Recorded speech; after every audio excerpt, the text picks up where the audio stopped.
Hi, hello, welcome to I Got My Miracle. I'm so grateful to be here.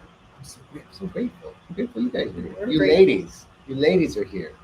Um, my name is John Jacob Mubarak, and I have the great pleasure of talking to Lindsay and Wendy today, who have just shared a mother-daughter week at Rythmia. It wasn't mother-daughter week at Rythmia, but they had their own mother-daughter week at Rythmia. And who would have thought? Who would have thought? So each week we select two individuals, or an individual who kind of represent what occurred in the retreat this week. And it's been really wonderful to have the opportunity to have you both on. Thank you so much, Lindsay and Wendy. Thank you for joining us. So tell me, okay, where are you from? Do you live in the same town? We both live in Texas. Okay. I live in Dallas, and she's in San Antonio. Okay. And when was this is your second or third time? It's my third. Your third time. And my second. Your second. Okay, so what brought you here originally? I was lost. Really not happy in life. I forgot to turn one thing on. Hi, can you hear us? You're the common denominator. Maybe I'm the jinxer. No. They were hearing us through the computer, but now we're going to be heard through a little bit better option here. Okay, you were hearing us before, but now you're hearing us better. Okay. All right.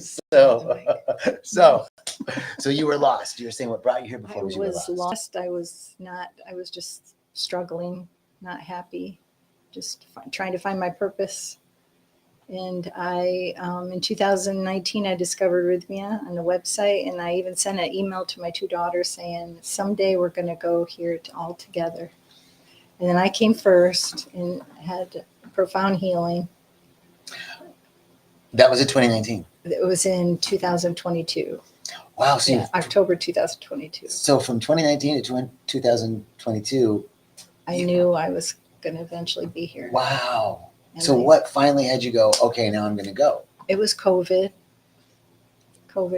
I felt a little kind of lost. Mm-hmm. I even had some suicidal tendencies. Wow. Because I had isolated myself to an area that didn't have my family around me, and it taught me a few lessons. So that was kind of the breaking point where I said, I need to go heal. And so you came in 2022. What do you do in life? I was in the Air Force. I retired in 2007, and I transitioned to civilian in the Air Force. Wow. In what capacity? Personnel in IT. Wow. Yeah. And so are you still in that field? No, I retired. You're too young to retire. Yeah, I retired at 58. Oh, wow. Yeah. Wonderful. Yeah, wonderful. Thank you. So you came the first time in 2022. What brought you back 2 more times? I came back 3 months later because I had to wait 90 days, because after my first week, I knew there was more that I had to do. I didn't feel like I was finished. So I found out 90 days later I could come back. So I came back in February of 2023. And then I just received more healing. And I think I'll come back every year, because that is my third time. More healing. So, a lot of people go, well, it's so great and it works. Why do you come back? Because there's always a breakthrough. It could be your third trip, could be your sixth trip. There's always another breakthrough that you didn't know you even needed. I agree with you. I mean, it's like infinite, right? Is this work that we do. Yeah. Wendy, I'm going to stop for a quick second because I want to check in with Lindsay. Okay. Hey, Lindsay. Hi. This is your second time. Yes. And when did you come first? I came last October in 2023. Okay. Halloween week. All right. Which was awesome. It was a great night to be here. Tell me about that. What was so great about it? The energy, it was the second night for our week, and the energy was just super high. And afterwards, Chris, our shaman, told us, on Halloween, the veil is thin, so the spirits can come closer. And we definitely felt that. And it was my favorite night of the whole week too, because I merged with my soul that night. And that was profound for me. So one of the things that our three group intentions here are to show me who I've become, to merge with my soul and heal my heart. And, show me who I've become is a really deep process, right? Of seeing, we have an experience. That experience creates a belief in our lives. I'm not enough. Something happened to us as a child. It doesn't matter what it was. It could be I didn't get picked for kickball. It could be I was abandoned. It doesn't matter, because we tell ourselves a story about what happened. And the story ends up being I'm not enough. I'm bad. I don't belong. I'm not safe. I'm not lovable. Something on those lines. That becomes our belief. And then we develop coping mechanisms so we don't have to feel that, right? So how do I not feel like I don't belong or I'm not lovable? I become controlling. I become a people pleaser. I become a workaholic. I avoid. I'm an alcoholic, or whatever it is, the things that we do that help us not to feel the belief that we have that we're not enough. So that's show me who I've become. And once you've seen that coping mechanism and what it is you're trying to cover up or avoid, and you're honest with yourself about it, like, oh my God, this whole racket that I've been running is because I don't feel like I belong. And it happened when I was 5, really? And then we merge with our soul, which is what Lindsay had just talked about. So what did you see that you'd become, and what was the merger like? So I realized that I was just this 5-year-old girl who was like screaming for her mom to hold her and pick her up. And I think for me, it was like, see me, or choose me. And the interesting thing about that is when I was merging back with my soul, my mom was behind me, holding me, saying at all costs, at all costs. And so, she held me, that 5-year-old girl.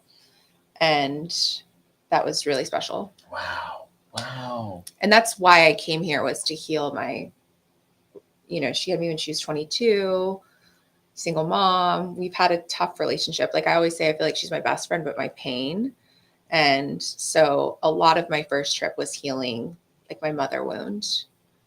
And when I got to heal my heart, it was healing with my dad, and my dad sat down right in front of me. And so a lot of my first trip was all very emotional, spiritual, healing those wounds, which was so different from this trip. I feel like it was way more physical, and I was healing my body this time. Really? So okay, so let's talk about that, because you shared before we started a really profound healing that happened for you. Yeah.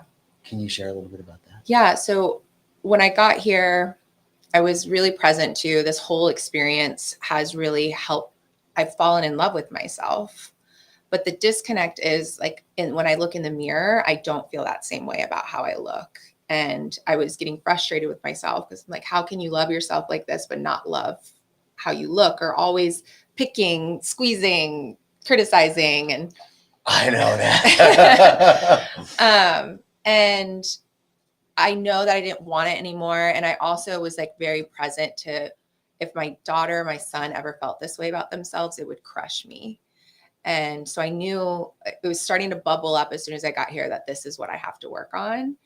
And in one of the classes one day, Kim asked, does anyone here have trouble receiving? She's like, if someone tells you you're beautiful, can you receive it? And I just like, everything came out of me. I was like almost hyperventilating, crying. And so I knew this is like, okay. And it was more about my looks and the dysmorphia I have around that. But on the medicine one night, it was coming up that in my 20s, I suffered from a really bad eating disorder. I was bulimic for years and went to recovery for it, recovered from it. And when I had kids, it was kind of like wiped from me. Like I don't even think about it anymore. So I've always thought I healed my eating disorder. And on the medicine, I realized, no, I just stopped doing it. I didn't heal it. And I didn't really heal what was happening to me and what was happening to my body during that time. And my first night on the medicine was very, very hard physically. And it was so different from the first time, I couldn't really tap into what it was. And now I know, I think my body, it was healing all that stuff that I was doing to my body for so many years. And So once I got to heal my eating disorder on the medicine and like hold every part of my body and say sorry to it, and got to lay with myself in one of those moments on the bathroom floor and just like help that girl who was so sick. And that was awesome. And I remember this Shane, he's part of the medicine family, his voice, and he was singing a song, and it was like this phoenix that rose from the ashes in me. And I found someone and I said, I want to give this up. And I was realizing at that time that I've had this so deep in me in this lifetime, this dysmorphia and this eating disorder and the pain around all of that. And I realized that I had it so bad because I was supposed to end this for my family. I come from many women on both sides who have always suffered with body image stuff, but it was really deep with me. And so in that moment, I found someone in the medicine family, and she said, if you're really ready to give this up, you go give it up to Grandfather Fire, and taught me how. And I believed that I ended it. It ends with me right now. And I all night I was like, I'm free, woo! Like I'm free. And it was very special. Very powerful. Thank you. You know, I believe that a lot of people, including myself, can identify with poor perception of our bodies and never being satisfied. Mm-hmm. You know, I work on that too, right? Like, geez, I should be so grateful. I have 10 fingers and 10 toes. I can walk around and flap my arms, and my bike can run and bike, and like, you know, all of the things. And it's like, yeah, but there's this, you know, I don't look like that. Come on. Like, oh, really? Because you're not supposed to. You know? Yeah. But to just be satisfied with ourselves, it doesn't mean that we let ourselves go. There's a difference between I'm taking care of my body temple so that it can hold more light and I can be of service to the great plan of love, versus that like deep sense of I'm not enough. Yeah. There's something wrong with me and I don't like myself. I don't love myself. Yeah. So that was so powerful. Thank you. And I loved the way you talked about, like, the first time was more spiritual, more emotional. This time is more physical. Have you found, what did you find for your third journey? What was your big healing, insight, awakening? I'm not sure I know what the healing, the last couple of nights healing is. I think it's going to be a process because it was very physical. I was face down on my mat for a couple of days. So I think I have that to process. I believe that Mama Ayahuasca was healing some ancestral wounds that having to do with not feeling safe in the world. Because during the week I had little snippets of scenes where women were being hurt or animals were being hurt. And I'm an advocate for both. So I believe that is, I'm going to learn more as I go home and integrate what had happened. But two important things I learned is I was always confused as how Mama Ayahuasca talked to me, because everyone had different, experiences. She would talk sassy to them, or they would hear her in their voice. And I never had that. And this week I finally got to learn from Mama Ayahuasca that it's a download of knowing. So I established a relationship for the first time, I believe, that I could understand how she communicates to me. So I thought that was a wonderful gift. And then all three visits, I've wanted to connect with my mom who has passed, and I never have. And now that I knew that how I received messages was just these downloads or these feelings. And Wednesday night, I cried out for my mom. I said, "Mom, are you there?" And it started on my chest, and it was just this warm feeling that went all through my body. And then I knew she was there. So that was a gift. Yes. Yeah. It's, it does not hurt to repeat that we all receive differently, Yeah. And to not judge ourselves, because some people do, like, Jerry it types to him, you know, like you can't. And if you ever like been in ceremony with that guy, he's like, okay, turn this on, turn that off. Okay, move that over here. Okay, we're going to switch that. And you're like, what are you doing? He's like redesigning his mental landscape, you know. I'm like, oh, that's not my experience. And I, you know, with so many other people would have different experiences, but I too, very similar to you, Wendy, feel. And it's a deep download knowing. My mother passed away 10 years ago. Yeah. And I was in Cuba on the 10th anniversary of her passing. Oh. And she loved Sacagawea coins and $2 bills. Oh, cool. Like just she'd always give you like, oh, here's a little $2 bill. Yeah. You know, here's a roll of sac. She wouldn't give the grandkids like $10. She'd give them a roll of, or $25 or whatever. She'd give them a roll of Sacagawea coins. She loved Sacagawea. Like, I love that. it's a woman and we're honoring her and she's Yeah. indigenous, you know. Like, and she just like with the first wallet I got when I was 7, you know, she would put a $2 bill in the corner. It was like, you always put a little something, you have a little corner of money in your wallet. Yeah. So to this day, I carry a $2 bill in my wallet. So 10th anniversary, I realized, oh, today's mom's 10th anniversary. I remember the $2 bills and Sacagawea coins. It's just sort of like a memory. And I go through, and I was, the Havana airport is like 1962, you know, it's like not very up to date. They have like one little booth over here where you can buy cards for Wi-Fi and one couple of things over here where you can get like a coffee or a sandwich or a water, you know, like nothing extensive. Yeah. So I go to buy the Wi-Fi cards. I don't have any Cuban pesos left. I had a $20 bill US. And so I walk up to buy 2 cards. They cost about $1 a piece. Yeah. And I go, you know, do you have any change? Can I use this? I don't have any pesos. She goes, yeah, I have change. And she takes a $20 bill and she puts down 4 $2 bills and a $10 bill. And I was like, oh. And I, like you, start crying. Yeah. And I feel my mother. Yeah. Feel her. Yeah. And this intense love, just intense love. Yeah. And I won't go on with the story. It was super intense. Like I was receiving messages. I didn't hear her. Yeah. But the messages were so clear. Don't withhold love from anybody. Mm-hmm. Love everybody. Oh, Don't ever withhold love. I'm always here for you. Love yourself. All these messages. I'm crying. Yeah. Here's the kicker. An hour goes by. I go off in the corner in the airport, you know, and they have the old plastic form seats, like nothing comfy, you know. Yeah. So I'm in the thing, I'm rocking like some, you know, neurodivergent somebody, you know. I'm in the airport and I'm feeling my mom and I don't want this to go away. And I hear her go share this love. So I just start getting to hug people. Did you really? I did. Oh my gosh. And they're going to say passing out $2 bills to channeling everyone. your mama. Totally. And nobody rejected. Everybody was like, Wow. just think it was such a palpable vibration of love. People were like, oh.